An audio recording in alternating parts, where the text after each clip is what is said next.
This Commission of Inquiry, in its strategic direction that has been read earlier on, is on target. We are meeting our objective, and some of these objectives have been met. The response has been good, as evidenced by the recent extension. But at the same time, we also have the promulgation of the rules and practices that are in place that helps guide this Commission of Inquiry for the benefit of every one of us. Insofar our timeline is concerned, I like to emphasize strongly that given the limitation of time and the response to that, I know that we are closing in, and to ensure that these objectives are met. And I'm mindful of the fact that the finality of the tasks that have been given to this Commission of Inquiry must be done properly and for the benefit of the public. They have to know and understand what we are doing so that our work is done in a way where the relevant laws are applied and the response to that comes together to meet our objectives. This morning I have two agenda items to deal with. And I know that as we progress in this morning, we will continue to get the information that is required and the attendance of those that are involved together with this. So with that introductory remarks, I now call upon the Council to take us through this morning. Thank you, Council. May it please the Commission. Good morning, Commissioner. Commissioner, thank you for your remarks this morning.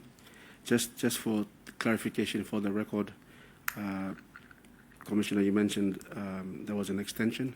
Just to clarify for the record, there was no extension. That the inquiry was actually re-established and reconstituted as per the current Gazettal. I just state that for the record, for clarity purposes. Now, Commissioner, as you mentioned, there's two summonses returnable this morning.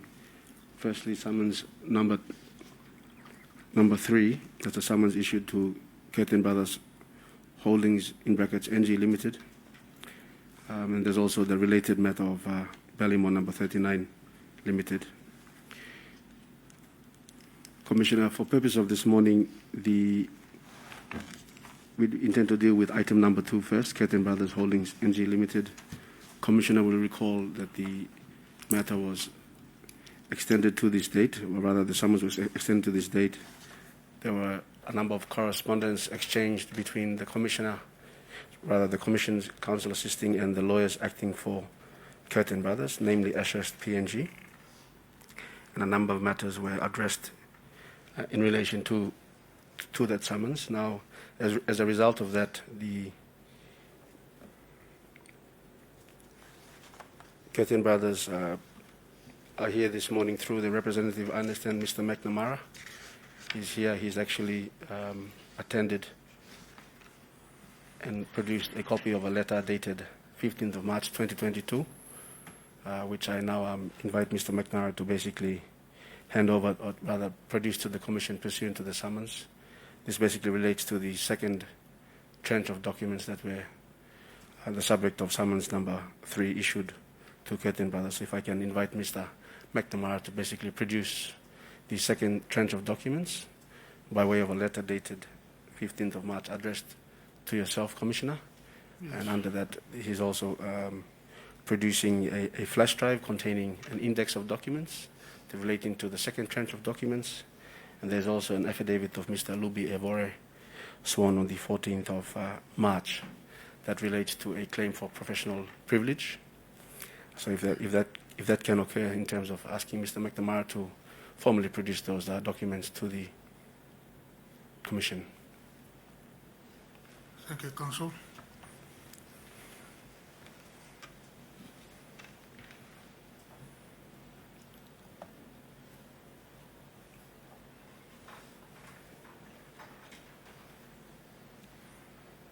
Morning, Ms. McNamara. Mr. McNamara, good morning. Thank you for your time. Thank you. Yes, I understand you're here to produce documents, essentially second tranche of documents to the Commission. Is that correct? Yes, that's correct. And that you've obviously produced the first tranche of documents on your previous attendance to the Commission on the last occasion. Now, I understand you have a letter dated the 15th of March 2022, Mr. McNamara? Yes. Yes, and accompanied with that is a flash drive?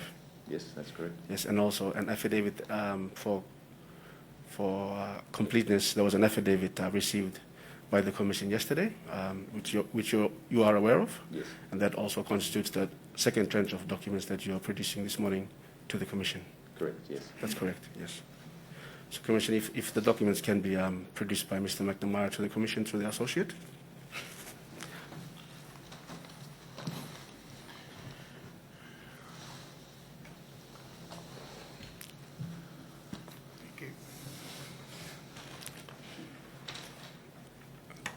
Thank you, Commissioner. Now, Commissioner, we obviously need time to review the letter and also the documents contained in the flash drive. They're in a soft copy form, so we need to go through that.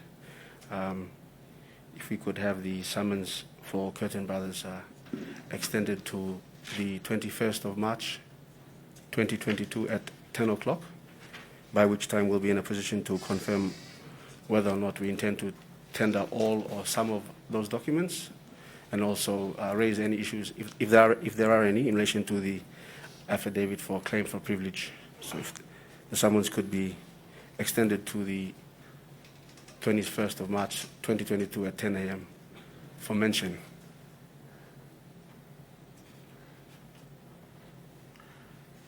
Thank you, Councillor. You said summons number 3? Correct, Commissioner? Okay. Councillor, yes. Thank you, Mr. McNamara. The Commission is reviewing a lot of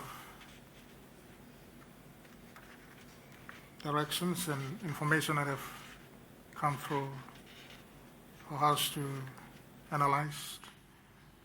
And given the depth of the compliance in relation to that,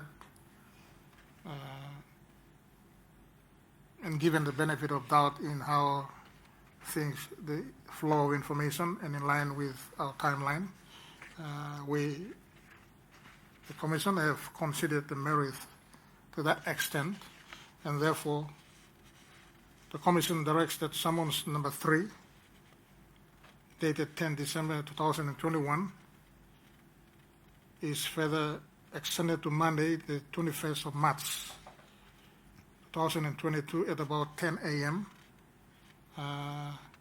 For mention. Again, dated this 15th day of March 2022 and authorized by the Commission. Thank you, Council.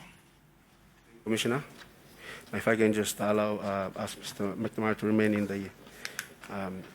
the box there, just to deal with item number 3, Mr. McNamara. Commissioner, that's in relation to the related summons number 4, issued to Ballymore number 39 Limited. So, Commissioner, you'll recall from the documents that have been produced by Ballymore Ballymore is a party that was involved or is a party privy to the contract relating to the sale and purchase of the Motukea Wharf. Yes. Now, the Ballymore number 39 Limited also relies on the letter that has just been produced. So it's a similar situation there, Commissioner. Mr. McNamara, as the authorized person, I understand will be relying on that letter, similar situation, and if also in those circumstances the summons number 4 could be extended to the 21st of March. Just for Mr. McNamara to confirm that, is my understanding correct? That is correct. Yes. Thank you, Commissioner. So if the summons number 4 could be extended to the 21st of March at 10 a.m. for the reasons that we've stated. Thank you, Mr. McNamara, and thank you, Council. Similar to that effect, the Commission, after considering that, directs that summons number 4, dated 10 December 2021, is further extended to Monday, the 21st of March 2022, at about 10 a.m.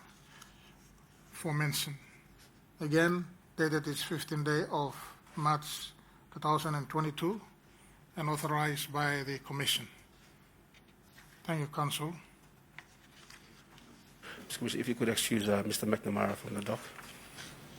Mr. McNamara, thank you for your attendance this morning, and I'm impressed for your in responding to that.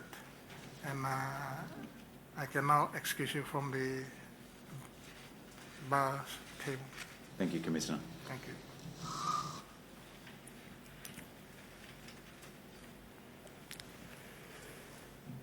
Commissioner, that is all the matters we have for this morning.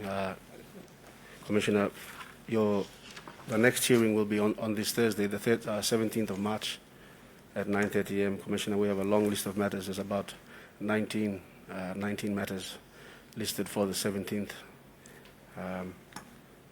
So, Commissioner, if the Commission could adjourn to the 17th of March at 9:30 a.m.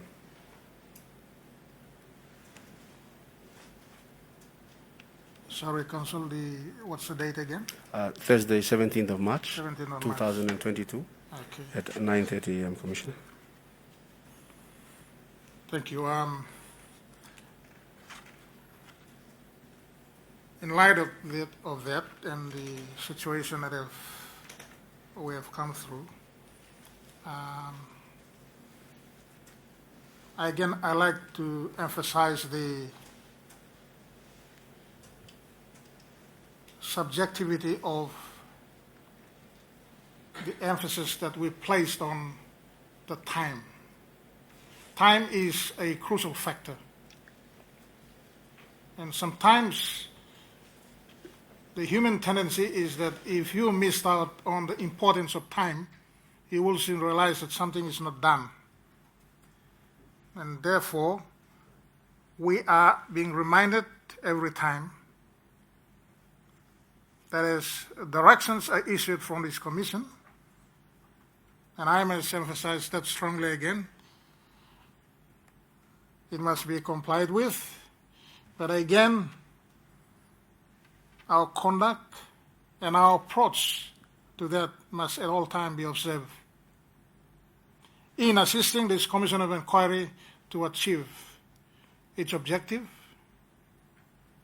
and the timeline that we were given for this. And for the benefit of the people of this country, the 10 million people of this country, whom this Commission of Inquiry, they have the right to know what is happening. And therefore, I'm outlining the very fact in relation to that, that we must at all times comply with that. And as Commissioner, I know that the tendency as a human factor is that if you don't put attention to certain things, it will soon be forgotten. And that's why I'm reminding everyone to take heed and follow closely as it's unfolding to the closing stage of this Commission of Inquiry. Thank you again for your attendance this morning. for the hearing. And if, as our counsel has suggested, we don't have any other issues to deal with this morning, I now call on the associate to adjourn the hearing to Thursday, which is the 17th of March, 2022. Thank you.